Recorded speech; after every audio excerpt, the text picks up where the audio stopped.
mengimplementasikan kurikulum merdeka.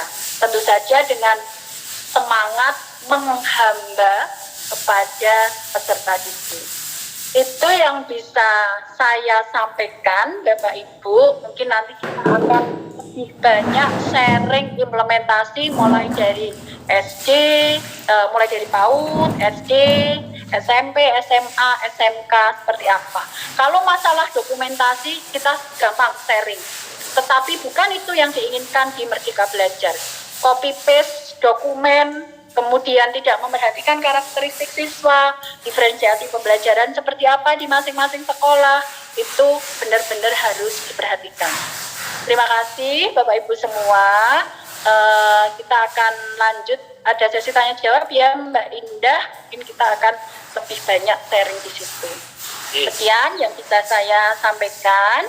Mohon maaf jika ada hal-hal yang kurang berkenan. Billahi taufiq wal hidayah. Wassalamualaikum warahmatullahi wabarakatuh.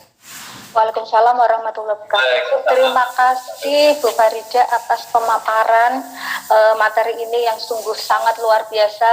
Tadi disampaikan juga bagaimana best practice penerapan kurikulum merdeka di SMK atau di sekolah yang dipimpin oleh Bu Farida. Jadi Bapak Ibu, kalau dari pemaparan ini saya ambil benang merahnya atau kesimpulannya bahwa Merdeka Belajar itu kurikulum Merdeka Belajar adalah arah perubahan sistem pendidikan di masa depan, di mana memuat ekosistem guru, pedagogi, kurikulum, dan sistem penilaian yang tentunya harus ikut berubah menuju kebaikan. Kemudian bagaimana penerapan di sekolah? Nah, di sini penerapan sekolah Merdeka Belajar, sekolah diberi keleluasaan untuk menunjukkan kreativitas dalam proses pembelajaran masing-masing, di mana harus disesuaikan dengan karakteristik kurikulum merdeka, yaitu pembelajaran berbasis proyek, fokus pada materi esensial, dan fleksibilitas. Tadi saya menangkap dua kata-kata yang menarik dari kalimat yang menarik dari Bu Farida. Jika ingin mengubah kelas, ubahlah gurunya terlebih dahulu. Jika ingin mengubah sekolah, ubahlah gurunya terlebih dahulu. Tetaplah selalu bergerak untuk menuju Indonesia maju. Baik Bapak Ibu, kita lanjutkan sesi berikutnya adalah sesi tanya jawab. Baik, kita mulai dari pertanyaan yang ada di chat terlebih dahulu, nggih Bu Fa. Yang pertama yaitu dari Bu Mugiem Sukardi, izin bertanya, bagaimanakah menemukan minat, bakat, kemampuan lebih siswa? Mohon sharing ilmunya. Kemudian yang kedua dari Pak Darmawan, untuk capaian pembelajaran di kelas 10 sudah ada, untuk kelas 11 dan kelas 12 belum ada. Apakah yang membuat sekolah ataukah menunggu dari pusat? Dan pertanyaan ketiga dari Bu Desi Pratamaningsih, mau tanya apakah ada kurikulum merdeka untuk jenjang PAUD dan contohnya bagaimana? Pertanyaannya keempat ini banyak sekali, masih ada yang resen juga. Dari Pak Safril Awaludin, untuk implementasi pembelajaran dengan PBL dalam mapel matematika di SMK dikarenakan waktu pembelajaran juga terbatas daripada mapel kejuruan, bagaimana implementasinya? Demikian pertanyaannya Bu Farida, bisa dijawab satu persatu, dipersilakan Bu Farida. Terima kasih Mbak Indah dan Bapak Ibu semua yang masih menyimak. Mbak Indah, saya itu kan pelupa ya, tadi share screen-nya harusnya satu-satu tadi ya. Yang pertama itu adalah implementasi untuk mengetahui bagaimana bakat dan minat ya. Nah, ini sekedar sharing ya Bu Mugiem Sukardi. Untuk mengetahui minat atau bakat, selain Bapak Ibu menggunakan interview, kalau interview kan kelamaan ya, bisa memberikan angket kepada peserta didik. Nah, itulah kalau di sekolah di PAUD ya, kan di PAUD SD itu kan nggak ada BK ya, maka Bapak Ibu wali kelas atau Bapak Ibu pengampu bisa membuat daftar pertanyaan yang di situ bisa untuk menemukan bakat atau minat peserta didik. Misalnya, kamu setiap hari berapa jam mendengarkan, kalau sekarang kayaknya radio udah nggak ada ya, melihat televisi misalnya. Acara apa yang paling kamu sukai? Kalau anak menjawabnya drakor atau menjawabnya, ada loh Bapak Ibu yang menjawabnya lebih suka warta berita, itu berarti di situ bisa dilihat ini tuh anak tuh lebih suka kemana, arahnya di situ. Kemudian dari seni misalnya, seni rupa, seni lukis, seni tari, mana yang lebih kamu sukai. Tetapi kalau kita punya BK, Bapak Ibu, di SMP, SMA, SMK, itu akan lebih mudah. Karena apa? Guru BK itu 14 layanannya, salah satunya adalah untuk mengetahui minat bakat kemampuan peserta didik. Mereka diajari membuat instrumen untuk mengetahui peserta didik itu minatnya apa, bakatnya apa, kemampuannya bagaimana. Kalau kemampuan yang kaitannya dengan pembelajaran, Bu Mugi, di kurikulum Merdeka kita ada yang namanya diagnostic assessment. Atau tadi Pak Dirjen ngendikan placement test. Jadi di situ kita bisa memberikan pertanyaan pemantik untuk mengetahui di level mana sih anak-anak saya rata-rata di kelas ini. Begitu ya Bu Mugi, jadi bisa dengan berbagai strategi atau mau interview langsung kalau jumlah peserta didik PAUD-nya sedikit, di SD-nya sedikit, sehingga nanti bisa mengetahui apa yang menjadi minat dan bakat dari anak didik kita. Itu. Semoga ini bisa menjawab Bu Mugi, terima kasih. Kemudian yang berikutnya, saya langsung ya Mbak Indah ya. Ya, silakan. Ya. Untuk capaian pembelajaran, oke Bapak. Sementara ini, capaian pembelajaran yang sudah ada di kurikulum Merdeka, jadi tadi ada sempat yang nge-WA Japri dari luar Jawa, terima kasih. Saya kok nggak mudeng Ibu dari tadi ngomong capaian pembelajaran. Jadi maaf mungkin bagi teman-teman yang di sekolahnya belum menerapkan kurikulum Merdeka, capaian pembelajaran ini adalah kalau di kurikulum yang lalu adalah indikator pembelajaran. Jadi apa yang ingin dicapai oleh peserta didik begitu ya. Nah nanti di kurikulum Merdeka ini capaian pembelajaran yang sudah disediakan memang ya di kelas 10. Namun Pak Darmawan, ini tidak menutup kemungkinan, jadi sama, hukum kekekalan indikator. Kalau di dalam fisika kita ada hukum kekekalan massa, di dalam membuat RPP, lesson plan, ini yang saya dapatkan ilmunya saat belajar bersama teman-teman di Australia itu Bapak Ibu. Jadi lesson plan di situ mengatakan indikator. Indikator itu boleh ditambah, tapi tidak boleh dikurangi. Jadi kayak kita itu guru itu chef ya. Kalau mau masak bakso itu standarnya seperti itu kok. Tetapi kita boleh nambah garam, kita boleh nambah gula. Kalau memang selera dari konsumen yang akan kita layani itu suka yang lebih asin gitu. Nah, di dalam capaian pembelajaran juga seperti itu Bapak. Tetapi untuk yang kelas 11 dan kelas 12 bersabar sebentar Bapak, mungkin minggu depan akan keluar capaian pembelajarannya, tapi yang sudah ada itu boleh disesuaikan dengan karakteristik sekolah masing-masing. Begitu. Kemudian yang ketiga, jadi terima kasih ya Pak Darmawan, mungkin nanti bisa diskusi lagi. Yang ketiga Bu Desi mau tanya apakah ada kurikulum Merdeka di jenjang PAUD. Nah ini yang kalau saya disuruh menjelaskan detail mohon maaf waktunya juga tidak cukup di sini. Nanti Bu Desi bisa japri saya, Mbak Indah bisa share nomor saya, karena untuk dokumen kurikulum Merdeka di PAUD tentu saja berbeda dengan level lain, di masing-masing level tentu berbeda ya. Tetapi yang saya masukkan gini Bu Desi, apa yang saya sampaikan secara umum tadi adalah penerapan pembelajaran kalau di PAUD yang saya lingkari tadi, berbasis proyeknya seperti apa? Oh, anak-anak itu diajak main-main, anak-anak itu mengenal budaya lokal, anak-anak itu lebih mencintai produksi dalam negeri, tapi caranya bagaimana? Contoh nih, kalau untuk mengembangkan 9 tema proyek profil pelajar Pancasila. Di situ ada namanya kearifan lokal. Anak PAUD dan anak SMP tentu saja cara membeli proyeknya berbeda. Misalnya kalau anak PAUD ada kegiatan makan bersama. Di situ kearifan lokalnya apa? Oh, gurunya mengajarkan sebelum makan cuci tangan, setelah itu berdoa bersama.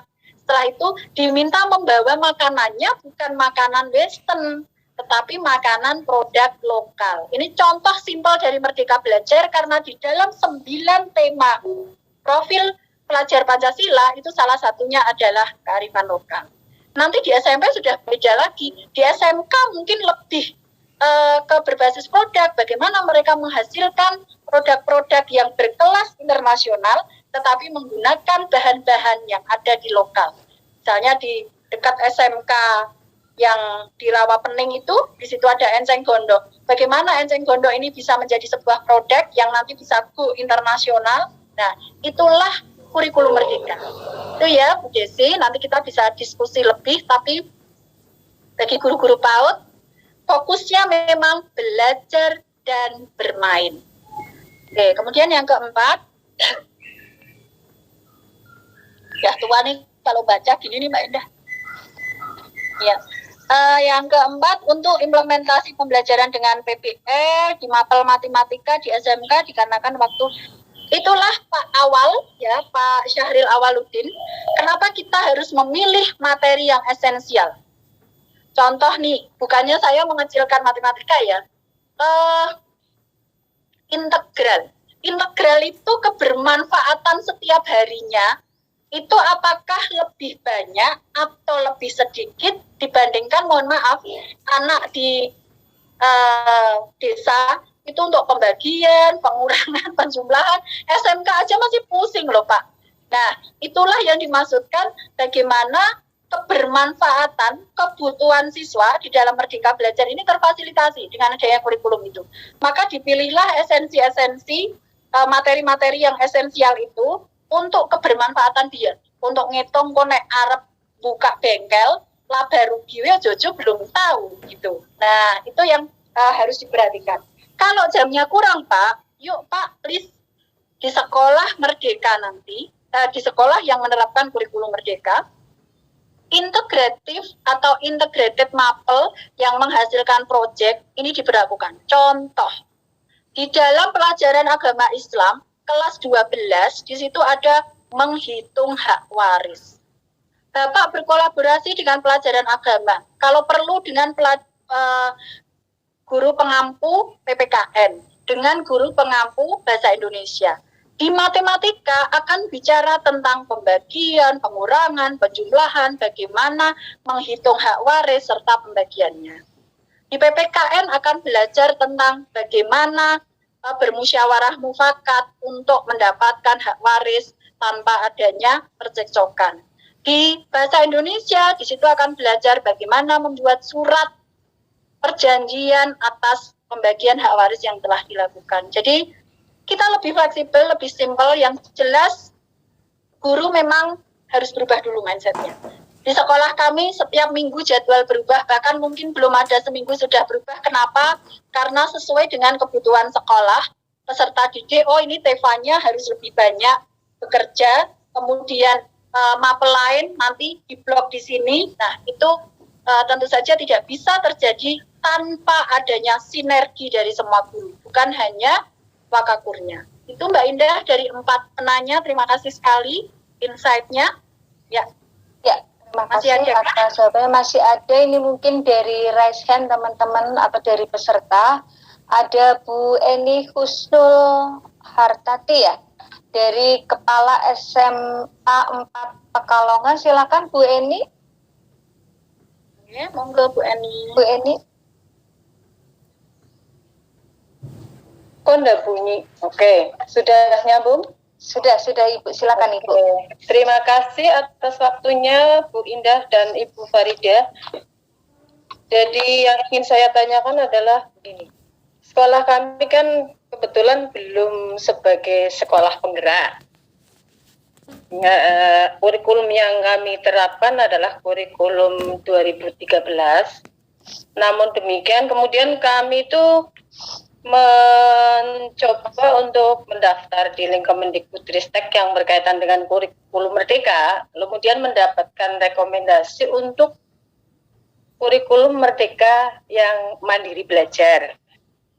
Khususnya ini untuk kelas 10. Nah, untuk penerapan kurikulum mandiri belajar di kelas 10 ini, apakah kami nantinya menggunakan struktur kurikulum merdeka ataukah kurikulum yang sedang kami laksanakan, yaitu kurikulum 2013 itu, Ibu? Mohon penjelasannya.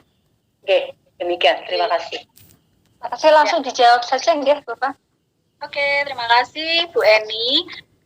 Nuwun sewu, saya menjawab sebatas yang saya tahu, bukan di ranah kebijakan ya Bu Eni ya. Tetapi kalau Bu Eni sudah mendaftar di link tersebut, berarti nanti Bu Eni sudah harus menggunakan kurikulum merdeka itu. Tetapi sifatnya kan belum sekolah penggerak, jadi Bu Eni masuk ke mandiri belajar.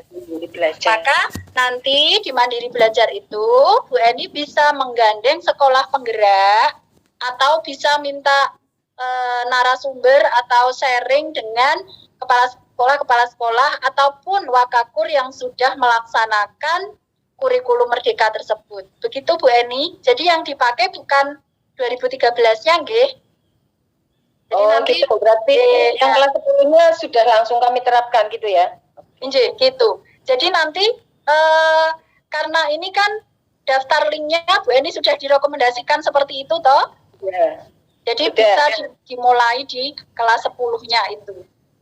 Oh, gitu. Terus nih, misalnya nanti pada saatnya kami sudah mendapatkan kuota untuk menjadi sekolah penggerak. Kemarin kan sebenarnya saya mendaftar, namun demikian ternyata belum ada kuota. Itu nanti prosedurnya bagaimana? Apakah kami tetap mandiri ataukah ada perubahan bagaimana? Kalau Ibu sudah mendaftar di sekolah penggerak dan nanti keterima, itu ada prosedur lagi yang dilalui Bu. Jadi nuwun sewu, sepengetahuan saya sebagai pendamping dan juga narasumber kegiatan untuk sekolah penggerak, itu sampai saat ini pun kan pengumuman juga belum keluar ya Bu ya. Tapi kalau yang mandiri ya melakukan mandiri dulu sambil menunggu nanti keputusan berikutnya. Ya, kalau ada, nggih.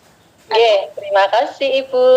Ya, sama-sama Bu Eni. Kalau ada informasi saya yang miss atau kurang tepat, nanti saya akan klarifikasi lagi ke Bu Eni. Jadi sekali lagi teman-teman, kalau ranahnya kebijakan dan birokrasi, mungkin akan saya tanyakan kepada yang lebih mengetahui. Kalau ranahnya praktek, insya Allah ini sharing kita bersama. Gitu nggih Bu Eni nggih? Ya, terima kasih Ibu. Assalamualaikum warahmatullahi wabarakatuh. Assalamualaikum warahmatullahi wabarakatuh. Oke, berikutnya pertanyaan yang kedua, penanya yang kedua dari Bu Sri Purnamawati. Nggih, mohon maaf tadi keloncat. Nggih, silakan Bu Sri Purnamawati.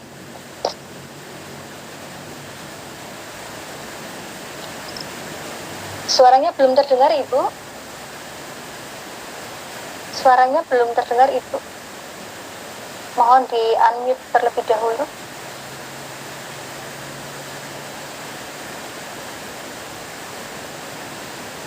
Masih belum terdengar, Ibu.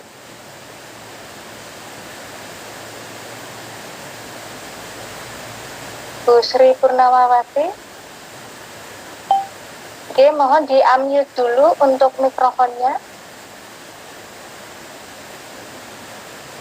Ya sudah. Oh, malah dimatikan. Oke, di saya belum, Bapak, masih terlihat itu silang merah. Oh, tadi sudah.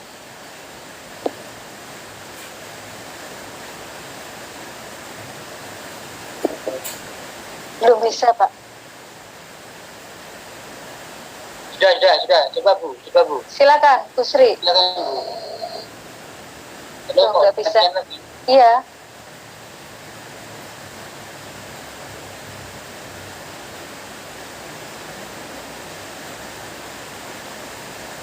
Atau kita lewati dulu?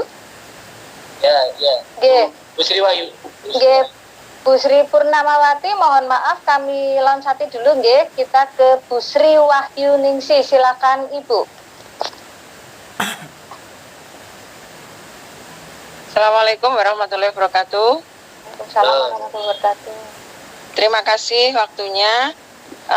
Yang mau saya tanyakan ini Bu tentang visi. Kalau visi sekolah nanti ya, visinya itu apakah harus dirubah sesuai dengan pembentukan profil pelajar Pancasila? Apakah harus diubah semua atau bagaimana Bu untuk kurikulum merdeka ini? Ya, kalau kemarin ini kan yang di sekolah saya itu kan berbasis adiwiyata misalnya kan ya, harus ada kata-kata adiwiyatanya gitu. Nah ini di kurikulum merdeka itu yang saya ikuti beberapa waktu yang lalu itu visinya juga harus disesuaikan dengan pembentukan pelajar Pancasila. Nah ini mohon petunjuknya untuk visinya ini apakah harus dirubah total semua, meninggalkan adiwiyatanya itu, atau tetap masih ada yang adiwiyatanya ditambah dengan profil pelajar Pancasila. Itu yang pertama. Kemudian yang kedua, untuk mengenai asesmen pada saat kita mau memberikan materi, itu kan tadi Ibu menyebutkan ada asesmen diagnostik itu ya. Apakah itu harus per mata pelajaran ataukah boleh kolaborasi? Misalnya saya berkolaborasi dengan mata pelajaran IPA dan prakarya. Nah itu mengadakan asesmennya cukup satu kali saja, maksudnya satu saja, tidak perlu IPA sendiri, kemudian prakarya sendiri gitu. Karena kan ini kok yang saya ikuti kan harus berkolaborasi gitu. Terus terkait yang ketiga terakhir itu terkait dengan mata pelajaran pilihan, saya kan di SMP Bu ya, itu yang prakarya itu kan ada pilihannya seni musik, seni rupa gitu. Nah kalau misalnya dalam satu kelas itu memang pilihannya anak-anak itu beda. Ada yang ke seni musik, ada yang ke prakarya. Nah itu nanti untuk pelaksanaan pembelajarannya bagaimana?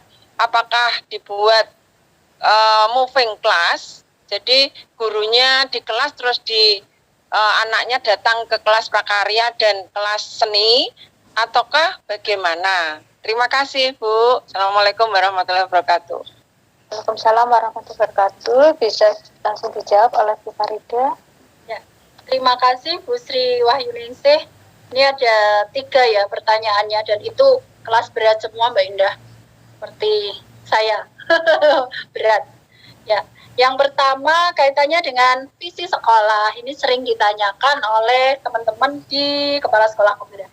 Apakah nanti visinya itu diubah semua menjadi profil pelajar Pancasila? Saya jawab boleh iya, boleh tidak, tetapi itu bukan sebuah kewajiban, Bu Sri. Yang dimaksud visinya itu bernuansa profil pelajar Pancasila, kita harus kembali lagi. Profil pelajar Pancasila itu kan ada 6. Ya, jadi beriman, bertakwa, mandiri, gotong royong, kebinekaan global, bernalar kritis, kreatif. Itu kalau dituangkan ke dalam visi, tentu saja banyak sekali diksi, pilihan kata yang bisa diambil. Kalau Ibu masih menggunakan adiwiyata itu kan masuk tuh di dalam mandirinya iya, gotong royongnya iya. Nah, jadi boleh itu masih disertakan. Bahkan tidak harus kok untuk menciptakan profil pelajar Pancasila. Tetapi boleh menggunakan diksi yang lain, misalnya menjadi SMK unggul yang mandiri, bernalar kritis, dan mampu bersaing di era global. Di situ sudah ada mandiri, kritis. Oh, berarti itu adalah sekolahnya sudah menerapkan profil pelajar Pancasila. Adiwiyatanya tetap boleh, Bu. Oke. Jadi untuk visi dan misi itu kan tergantung karakteristik sekolah. Jadi kenapa analisis konteks, analisis lingkungan, ini dan itu harus dilakukan dulu sebelum membuat visi dan misi sekolah. Kemudian yang kaitannya dengan assessment. Apakah diagnostik assessment itu boleh dilakukan sendiri atau berkolaborasi? Itu juga sebuah pilihan, Bapak Ibu. Tetapi kalau misalnya satu assessment bisa bermanfaat bagi 2 mapel, bahkan semua mapel di sekolah, itu lebih efektif dan efisien. Jadi sifatnya adalah pilihan. Ibu mau yang sendiri-sendiri boleh, ibu mau berkolaborasi boleh, bahkan semua mapel punya diagnostik assessment yang instrumennya itu satu untuk semua, justru itu yang bagus. Berarti tidak perlu banyak instrumen, tetapi sudah punya assessment diagnostik yang bisa dipakai oleh semua guru. Kenapa tidak? Jadi di kurikulum Merdeka, kemerdekaan berpikir itu dibutuhkan, Bapak Ibu. Sama-sama pengen ke Semarang dari arah Solo misalnya. Ada yang pengen dulu lewatnya itu Boyolali, Solo Tigo, tapi ada yang langsung jalan tol. Itu analoginya. Jadi tidak ada harus masing-masing mapel, tidak ada.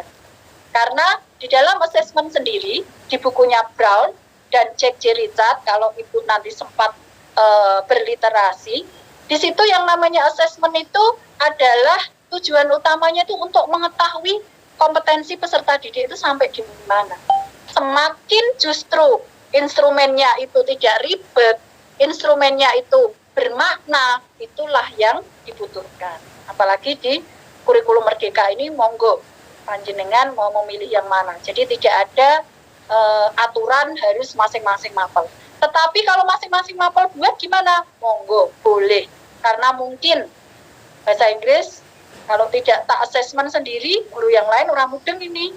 Nah, mungkin boleh seperti itu ya, meskipun kita nggak boleh nih underestimate dengan guru yang lain. Yang ketiga, kaitannya dengan mapel pilihan, kalau saya lebih menyarankan ke sekolah-sekolah, terutama SMP, SMA ya Bu, yang nanti milih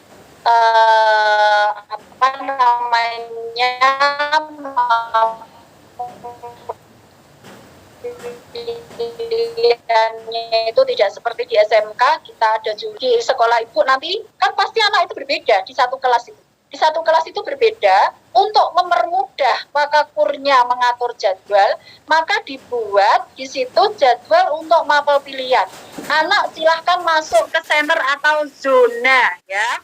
Zona seni musik, zona seni rupa, zona seni tari, sehingga kita bisa melihat anak-anak itu langsung menuju kemana saat mapel pilihan itu di jadwal muncul. Tapi tentu saja sebelumnya sudah ada pemetaan yang dilakukan oleh BK atau wali kelas, sehingga nanti tidak ada kelas yang overload dan tidak ada kelas yang tidak ada pengikut.